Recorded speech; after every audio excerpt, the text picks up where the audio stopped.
Assalamualaikum warahmatullahi wabarakatuh. Jumpa lagi teman. Yuk kita langsung aja ke bagian berikutnya. Tapi biasa, sebelum kita masuk ke kisahnya, mari kita berdoa dulu ya.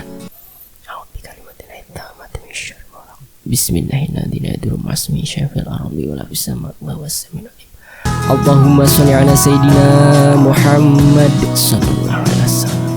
Oke teman-teman, kita masuk ke ceritanya.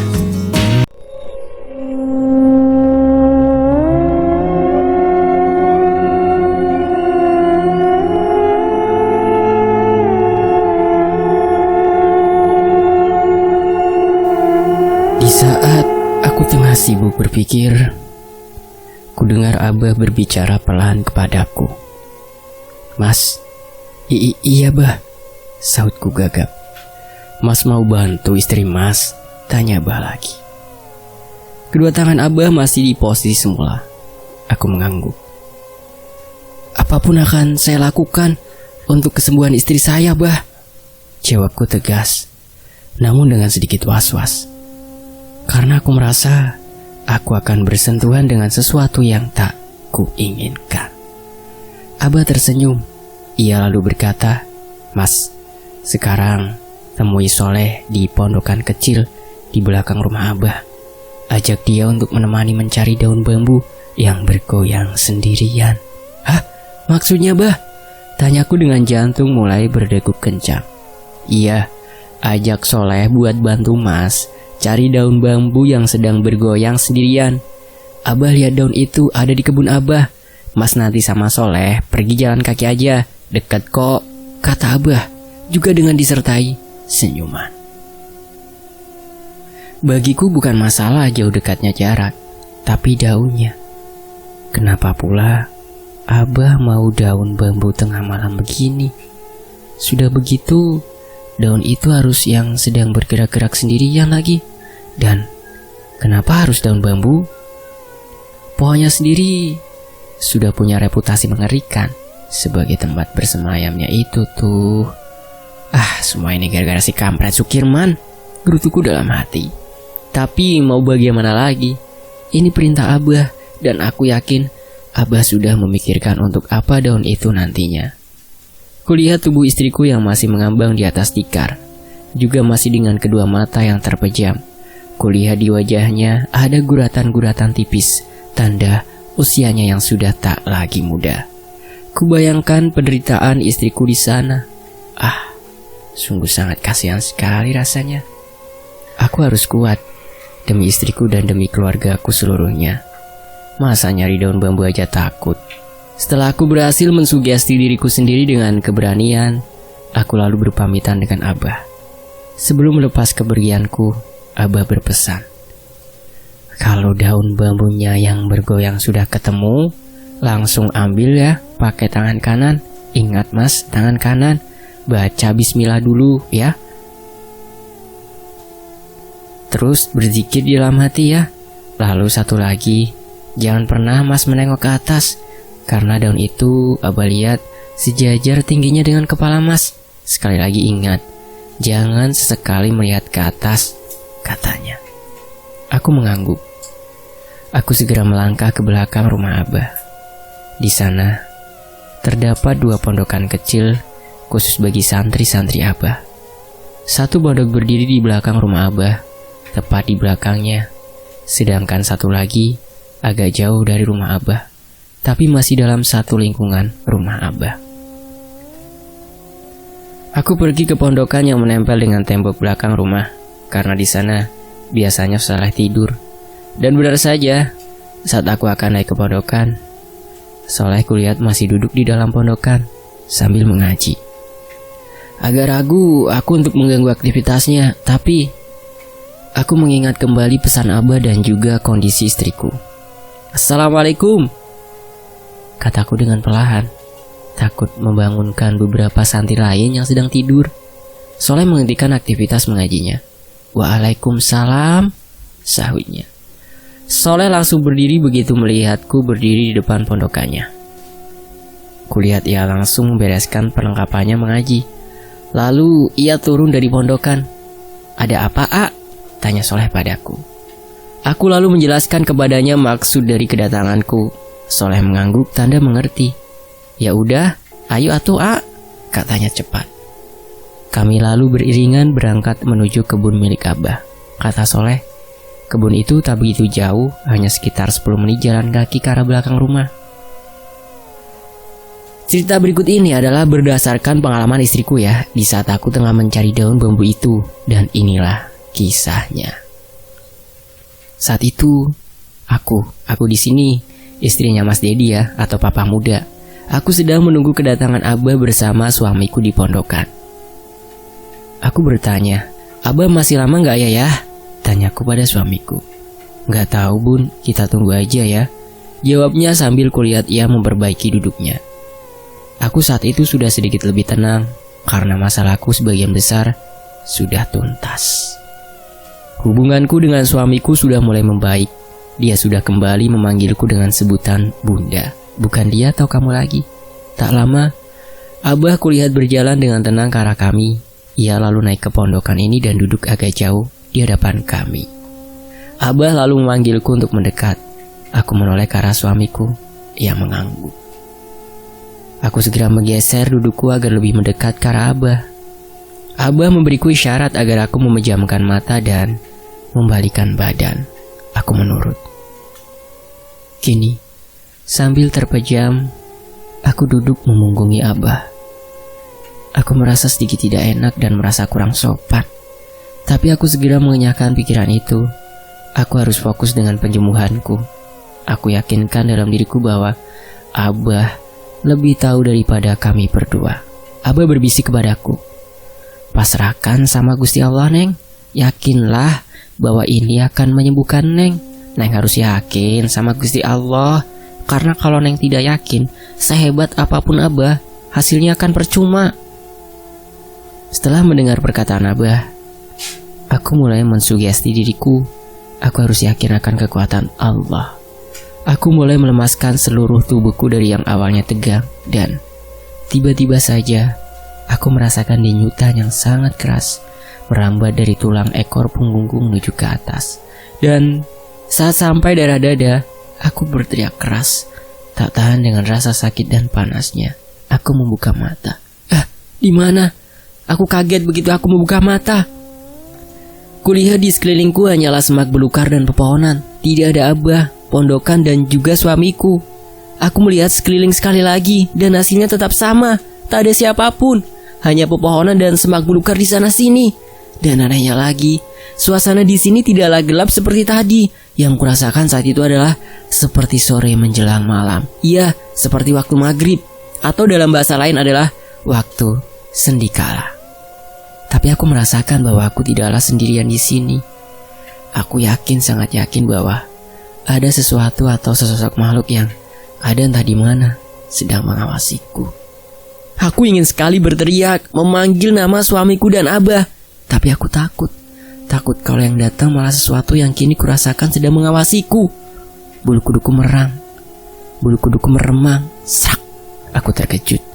Jantungku memompa darah dengan cepat dan kencang. Sebuah suara memecah keheningan yang kurasakan. Aku takut. Sangat takut. Aku ingin sekali menangis. Tapi sekali lagi aku merasakan keanehan. Air mataku tak mau keluar. Hanya perasaan saja yang keluar, tapi tak ada air mata. Serak. Sekali lagi ku dengar suara itu. Bunyi seperti kaki yang tak sengaja menyerempet di daunan kering di atas tanah. Aku langsung melupakan rasa tangisku. Aku kini mulai memikirkan rasa takut yang semakin kuat. Aku harus bersembunyi, tapi di mana? Di saat aku sedang bingung, terdengar sebuah suara yang sangat kecil, berdenging, seperti suara nyamuk yang melintas di waktu malam saat kita tertidur. Tapi itu bukanlah suara nyamuk. Suara itu ternyata suara Abah. Iya, suara Abah. Aku bisa mendengar suara Abah di sekitar telingaku walaupun sangat kecil.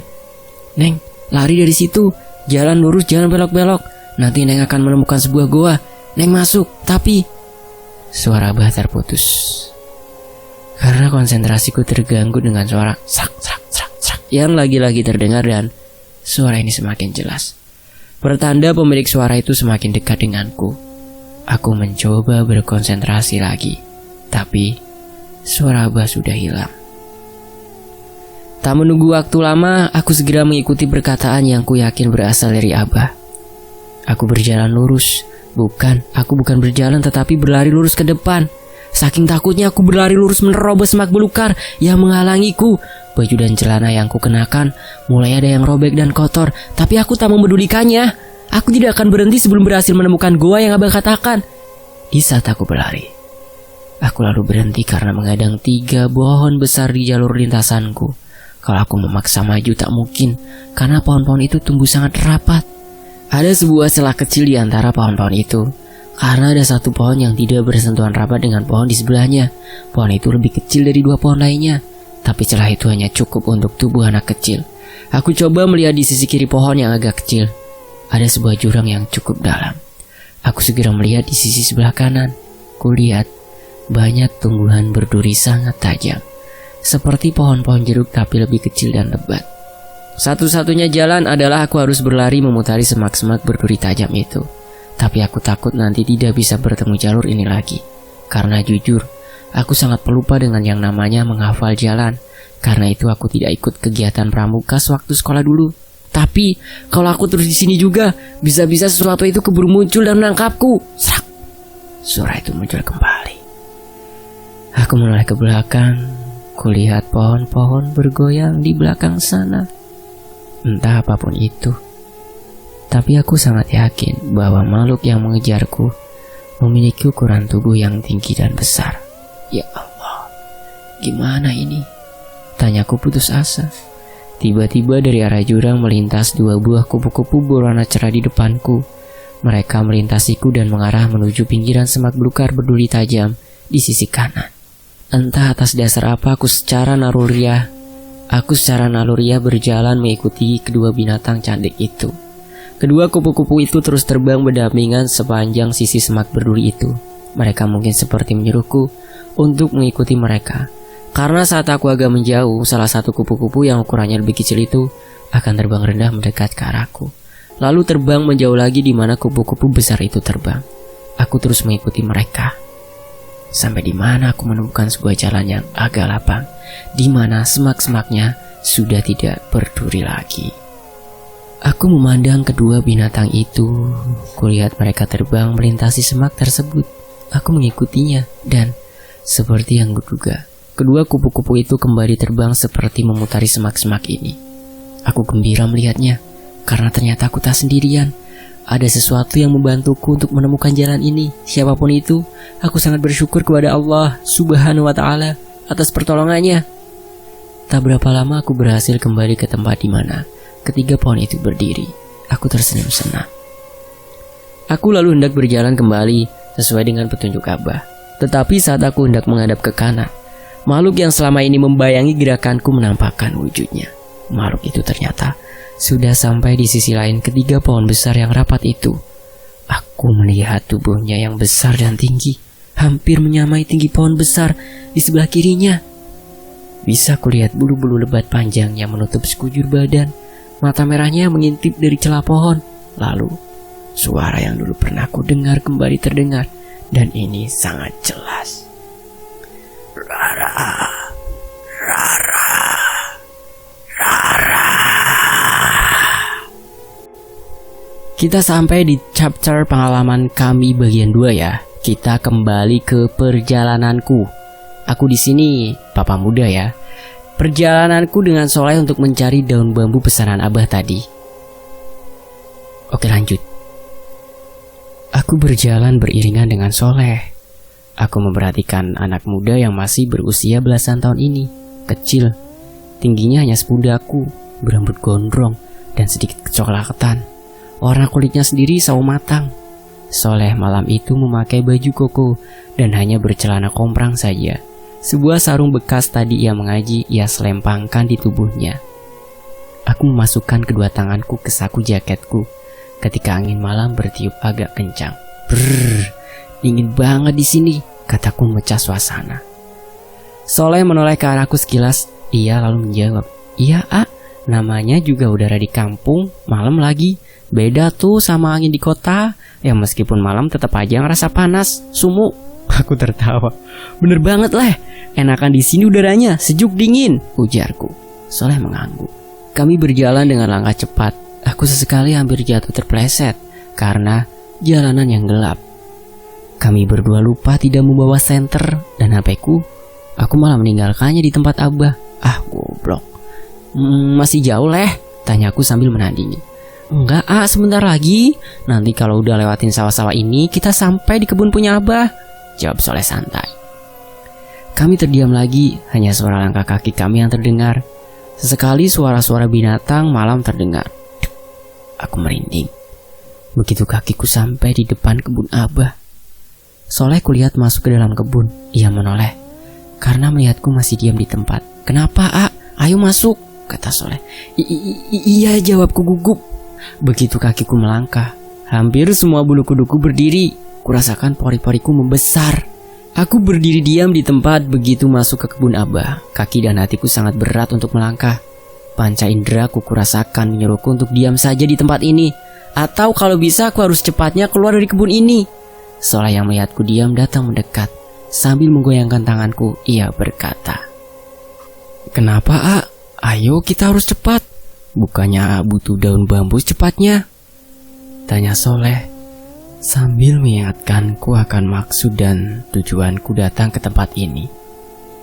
Begitu kaki ini mulai kulangkahkan, terdengar suara yang belum pernah kudengar secara live, tapi sering kudengarkan di YouTube. Ya, suara itu adalah suara tawa cekikikan yang sangat khas. Ingin kutolak, tapi suara tawa itu malah semakin menghujam masuk ke dalam indera pendengaranku. Desaku sambil menatap Soleh lekat. Soleh sendiri kulihat sedikit terkejut. Kulihat itu pada saat mataku menatap matanya. Pupil mata Soleh agak membesar. Tapi sedetik kemudian, Soleh tersenyum lagi. Dengan menyentuh pundakku, ia lalu berkata dengan tenang, Santai aja, Anggap aja itu manusia juga seperti kita. Jadi bisa tenang. Karena di sini bukan hanya kita berdua, tapi ada manusia lain. Katanya dengan santai itu Soleh. Ampret, aku mengumpah di dalam hati. Mana ada manusia tengah malam gini nangkring di atas pohon. Umbatku sambil membayangkan sosok wanita dengan baju gamis muslimah berwarna putih sedang duduk tenang di atas buah dahan. Aku menghela nafas dalam. Jangan takut, kata Soleh. Ingat kata Abah, selalu berzikir dan berbanyak sholawat, pasti akan tenang. Kalau ngomong sih gampang, lakuinnya itu. Kembali aku mengumpat jengkel di dalam hati. Tapi akhirnya saran Soleh kulakukan juga. Aku berpikir kalau ini belum apa-apa. Baru aja masuk, masa aku udah ketakutan? Lalu bagaimana aku bisa mencari daun bambu itu kalau gini? Aku harus kuat demi istriku. Lebih luasnya demi kelanjutan keluargaku. Aku harus bisa mengalahkan si kampret Sukirman itu. Yakinku dalam hati sambil mengepalkan kedua tanganku. Setelah menemukan alasan dan motivasi, perlahan ketakutanku mulai berkurang. Bibit-bibit keberanian mulai tumbuh di hatiku. Aku mengangguk kepada Soleh, memberitahukan kepadanya bahwa ketakutanku sudah hilang. Soleh tersenyum senang. Ia pun mengangguk. Siap? Tanyanya. Aku mengangguk mantap. Ayo, kataku. Dan dengan penuh keyakinan juga percaya diri, aku mulai melangkahkan kakiku untuk mengambil daun pesanan Abah. Begitu kakiku mulai kuangkat, disertai rasa keberanian tentunya, suara tawa itu terdengar lagi. Bruk. Kaki yang baru aja aku langkahkan dan baru menapak tanah langsung lemas. Tubuhku langsung ambruk tak berdaya. Semua keberanian yang sudah tumbuh menguap entah kemana. Tubuhku lemes, takut, merinding. Semua menjadi satu. Jika sewaktu menonton di YouTube aku bisa tertawa-tawa menyaksikan para pencari hantu itu lari terbirit-birit, aku malah lebih parah nih, boro-boro lari. Menggerakkan kakiku untuk melangkah aja aku udah tak sanggup. Serasa semua tulang-tulang di kaki ini hilang. Soleh buru-buru mendatangiku. Kenapa, tanyanya. Ia mencoba mengangkat tubuhku tapi kemudian ia menyerah. Tubuhku lemas bagaikan tak bertulang. Aku sungguh sangat amat ketakutan. Baru kali ini aku secara langsung mendengar suara spesial itu.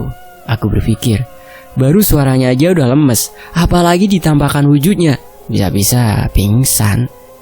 Soleh samar-samar ku dengar ia seperti membaca-baca doa, lalu menitipkannya ke arah kepalaku, lalu mengusap-usap tubuhku, lalu meniupkannya ke arah kepalaku. Ia lalu mengusap-usap tubuhku dari ujung kaki hingga ujung kepala. Kemudian ia menepuk-nepuk punggungku agak keras.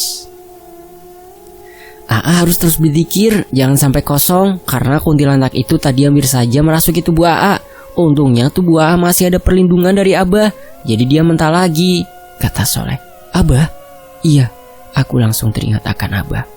Aku langsung berpikir, tak mungkin Abah akan melepaskan aku begitu saja tanpa diawasinya. Buktinya saja barusan. Soleh berkata, kuntilanak itu tadi bermaksud merasuki tubuhku, tapi ia gagal karena aku mendapatkan perlindungan dari Abah atas izin Allah Subhanahu wa ta'ala. Entah dari sugestiku barusan atau juga berkat bantuan Soleh, aku sanggup untuk berdiri meskipun dengan bantuan Soleh. Aku tak boleh takut dan kalah. Dia itu makhluk alam lain. Dia gak akan bisa menyakitiku langsung. Manusia adalah makhluk yang paling sempurna, dan aku punya Allah. Abah juga pasti selalu memantauku. Padahal dari yang aku dengar dari Abah baru-baru memantauku. Dia aja sibuk memberikan arahan kepada istriku di pondokan. Abah hanya percaya aja kalau aku dan Soleh pasti bisa melakukan tanggung jawab ini. Aduh, Abah. Setelah berpikir sampai situ, keberanianku tumbuh kembali. Lanjut kataku agak keras, mencoba untuk menekan rasa takut yang masih tersisa. Soleh yang paham segera bergegas berjalan di depan. Tungguin Soleh, kejarku sambil memegang ujung kain sarung yang melilit tubuhnya. Aku dan Soleh kembali berjalan. Soleh yang sudah paham seluk-beluk kebun berjalan dengan cepat. Aku yang mengikutinya sesekali terpaksa menunduk menghindari dahan-dahan yang menjuntai. Itu pohon-pohon bambu milik Abah, ujar Soleh agak keras sambil menunjuk ke sebuah arah. Aku mengikuti arah telunjuk Soleh. Benar apa yang ia katakan, di depan sana terdapat banyak rumput bambu yang cukup lebat. Sebuah senyuman langsung tergurat di wajahku, tapi aku langsung tersadar. Aku dan Soleh harus memilih sebuah daun di antara ribuan daun di sana. Shwek, keluhku. Kami berdua segera menuju kerumunan bambu. Lalu, kami bersepakat agar cepat menemukan daun itu. Kami harus berpisah. Aku memutar dari sebelah kanan, Soleh ke arah kiri. Bismillahirrahmanirrahim. Kami lalu segera bergerak. Sebelum berpisah, aku memberitahu Soleh bahwa daun yang Abah minta itu adalah daun bambu yang bergoyang sendiri dan posisi daun itu sejajar dengan kepala. Begitu kami berpisah, sesuatu seperti terbang di atas kepalaku dan menembus serapatnya rumpunan bambu di depanku. Bulu kuduku semakin berdiri, tapi sudah kepalang tanggung. Ibarat mandi, kakiku ini udah basah. Basahin aja sekalian seluruh tubuh ini. Maka aku seolah tak mempedulikan gangguan barusan. Aku lalu berusaha fokus menemukan daun yang kucari. Mataku jelalatan, berusaha menemukan sebuah daun yang sedang bergoyang sendirian di antara banyaknya daun lainnya. Petunjuk Abah sangat membantuku dalam mencari daun itu, karena aku hanya fokus menemukan daun bambu yang sejajar dengan kepalaku. Jantungku seperti berdegup kencang. Kepalaku. Ulangku perlahan-lahan. Kepalaku. Ya ampun, aku baru sadar tinggiku dan tinggi Soleh berbeda. Soleh tingginya hanya sepundakku, jadi ia tak akan bisa menemukan daun yang kami cari kalau dia fokus menatap ke depan, mencari daun yang sejajar dengan kepalanya. Aku menepuk kepalaku. Aduh. Mumpung belum jauh, aku segera membalikkan badan untuk mengejar Soleh. Tapi aku segera memutar kembali tubuhku 360 derajat, kembali menghadap posisiku semula. Kenapa? Tak lain adalah karena sewaktu aku berbalik tepat di depanku, ada sesosok tubuh tinggi dengan seluruh tubuhnya dibalut dengan kain berwarna putih kumal. A'udzubillahi minasyaitonirrajim. Bismillahirrahmanirrahim. Meskipun sekilas, tapi aku bisa dengan jelas melihat wajahnya yang hitam legam, mata melotot tajam. Hidungnya gak ada, rata, hanya ada 2 buah lubang yang juga hitam untuk bibir. Aku tak begitu melihat jelas, jadi aku tak begitu bisa mendeskripsikannya. Yang pasti, itu adalah jenis hantu yang paling aku takuti. Bodoh amat dengan hantu yang lain, tapi tidak dengan jenis ini. Ya, itulah sebutan umum bagi jenis hantu yang kini ada di belakang tubuhku, pocong. Tubuhku membeku, tak bisa aku gerakkan. Mungkin bila aku ingat-ingat, waktu itu aku sempat berpikir, kenapa aku tak pisang saja? Terus Soleh bisa menemukan daun itu. Lalu Soleh mengusir poci itu, membangunkanku. Lalu kami berdua kembali ke pondokan Abah dan semua selamat. Tapi aku tak bisa pingsan. Bahkan sampai usia aku 30 tahun saat ini, belum pernah sekalipun aku ini pingsan. Kembali ke cerita. Aku terdiam. Jangankan untuk berteriak meminta pertolongan kepada Soleh, berdoa meminta pertolongan kepada Yang Maha Esa saja, aku tak bisa. Yang bisa aku lakukan saat itu adalah hanya berdiri diam. Mataku juga tak bisa ku kedipkan, apalagi ku pejamkan. Bagaimana kalau si poci itu melompat dan hap, beliau berdiri tepat di depanku. Aku tak mau membayangkannya. Aku hanya bisa pasrah dan takut. Mungkin kalian di sini mengejekku. Begitu takutnya aku sampai-sampai aku tak memikirkan lagi keselamatan istriku di sana. Woi bos, ini bukan cerita hayalan yang tiba-tiba datang sebuah keajaiban dan membantuku menyelamatkan diri, bos. Ini adalah cerita nyata yang aku alami dan memang terjadi sebuah keajaiban. Soleh tiba-tiba datang dari arah yang berlawanan. Ia terheran-heran dengan keadaanku yang dia membeku di tempat itu. Plus dengan mata melotot tak berkedip. Hanya bibirku aja yang bergerak-gerak. Bukan bergerak-gerak karena sedang baca doa, tapi karena ketakutan. Soleh segera mendatangiku. Ia lalu menepuk tanganku dan mengguncangkan. Ya, dengan keras. Serunya. Aku seketika kembali bisa bergerak. Bibirku langsung terkatup. Mataku bisa kembali ku gerakkan. Soleh, desisku pelan. Soleh mengangguk. Iya, ada apa? Kenapa diam wae? Katanya. Aku tak menceritakan tentang si poci tadi, karena aku yakin poci ini udah tidak ada di belakangku. Karena nyatanya Soleh sendiri tak ketakutan atau menunjukkan gejala ia melihat hantu itu di belakangku. Enggak apa-apa Leh, gimana?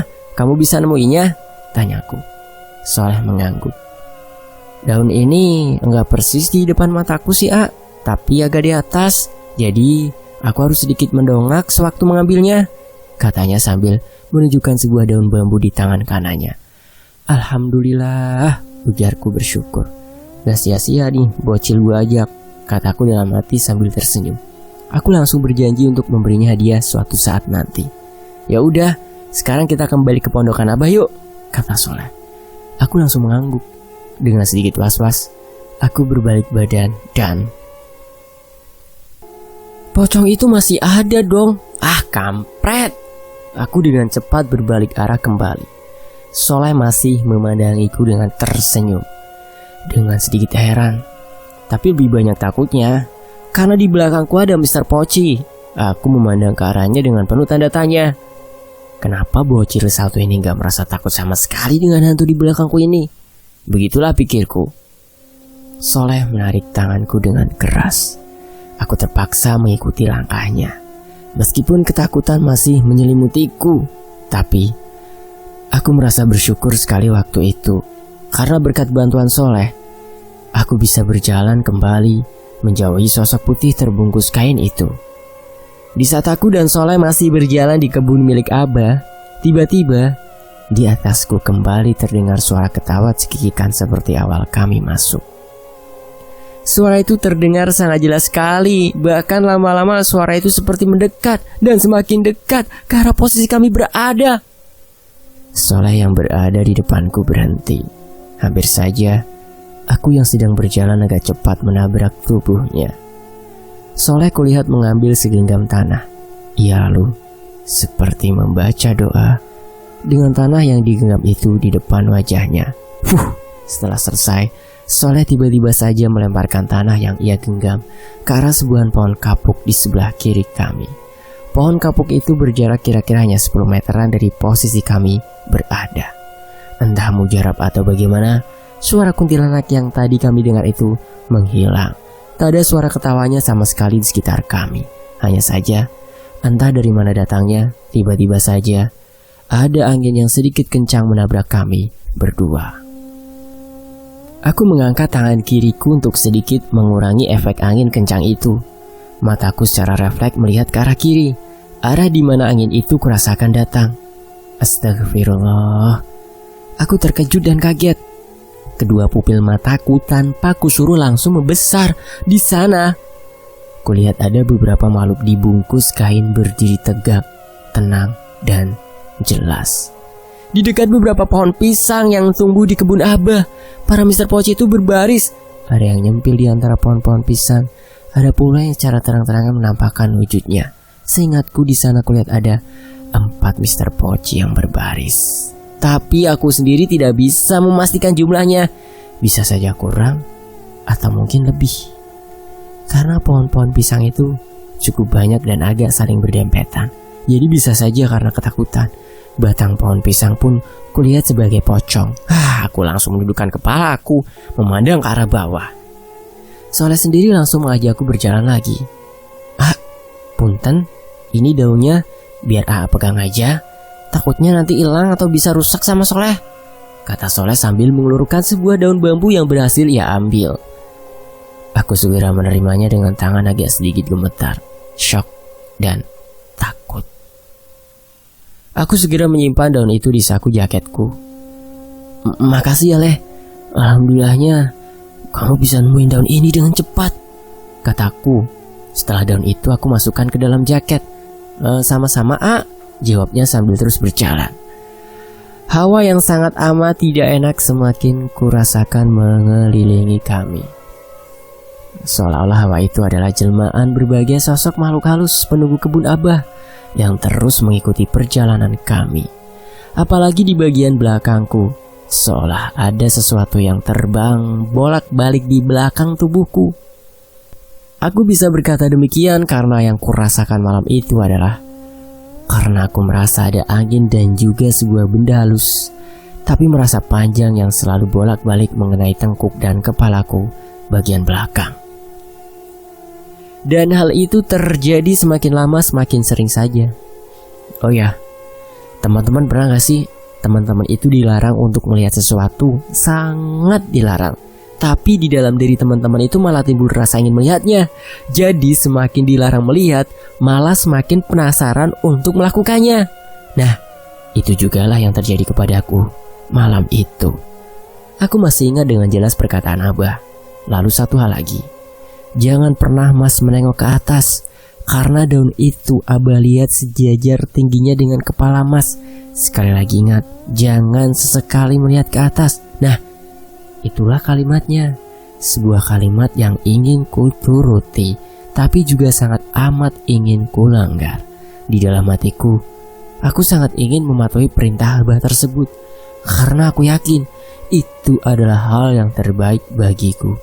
Apalagi di situasi dan kondisi seperti sekarang, aku hampir 100% sadar apa maksud dari perkataan Abah. Namun di sebuah sisi di dalam hatiku, ada sebuah suara yang semakin kutolak, malah semakin kencang terdengar. Suara itu berusaha membuatku melanggar apa yang Abah pesankan. Suara itu berkata bahwa aku akan sangat menyesal bila aku tak melihat ke atas, karena di atas sana ada sesuatu yang sangat menarik menunggu untuk aku lihat. Aku bertanya dalam hati, sebenarnya apa sih sesuatu yang sangat menarik itu? Dan aku mendongak ke atas. Begitu aku melihat ke atas, mataku seolah lupa cara memejam. Mataku melotot ke atas, tak sanggup ku pejamkan. Aku seperti lupa dengan caranya bernafas ketika tatapan mataku saling beradu pandang dengan sesuatu yang tepat berada di atasku ini, dan hanya berjarak tak lebih dari sejengkal. Dari jarak sedekat itu aku bisa dengan jelas melihat kedua belah mata milik makhluk yang ternyata dari tadi terbang melayang di atas kepalaku. Matanya besar, lalu Bagian hitamnya itu bagaikan sebuah titik kecil di antara sebuah kertas putih besar. Mata itu seperti melotot melihat ke arahku. Ya, mataku beradu pandang dengan sesosok. Aduh, gak mau nyebut yang tepat terbang di atas kepalaku. Rambutnya yang panjang itu tergerai, jatuh tepat mengenai pundak dan leherku. Bergerak ke kanan dan ke kiri, seirama dengan gerakan kepala pemiliknya yang juga tak bisa diam, menoleh ke kanan dan ke kiri. Hembusan angin juga membuat wajahnya jadi terlihat agak jelas.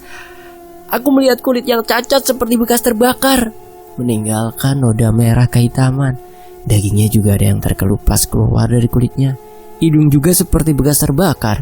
Lalu bagian mulutnya menyeringai menakutkan, persis seperti seorang nenek-nenek dengan giginya yang agak jarang. Lalu ada seperti cairan kental berwarna pekat di dalam mulutnya. Lendir berwarna pekat itu menggumpal hampir memenuhi rongga mulutnya, dan lendir itu kulihat mulai mengalir keluar dari mulutnya yang sudah mulai terbuka lebar. Aku langsung berlari kencang ke depan, takut cairan itu mengenaiku. Dan kira-kira Mas Dedi atau Papa Muda setelah melihat Mbak Kunti itu pingsan atau nabrak tubuh Soleh? Cari tahu di bagian berikutnya ya. Saya undur diri dan wassalamualaikum warahmatullahi wabarakatuh. Apresiasi banget nih buat Papa Muda yang mau mengizinkan ceritanya saya bawakan di sini ya. Dan tentunya terima kasih banyak nih buat teman-teman yang sudah sejauh ini nyimak kisah-kisah di channel ini. Tetap di Fakta Sejarah. Sampai jumpa di bagian berikutnya teman-teman.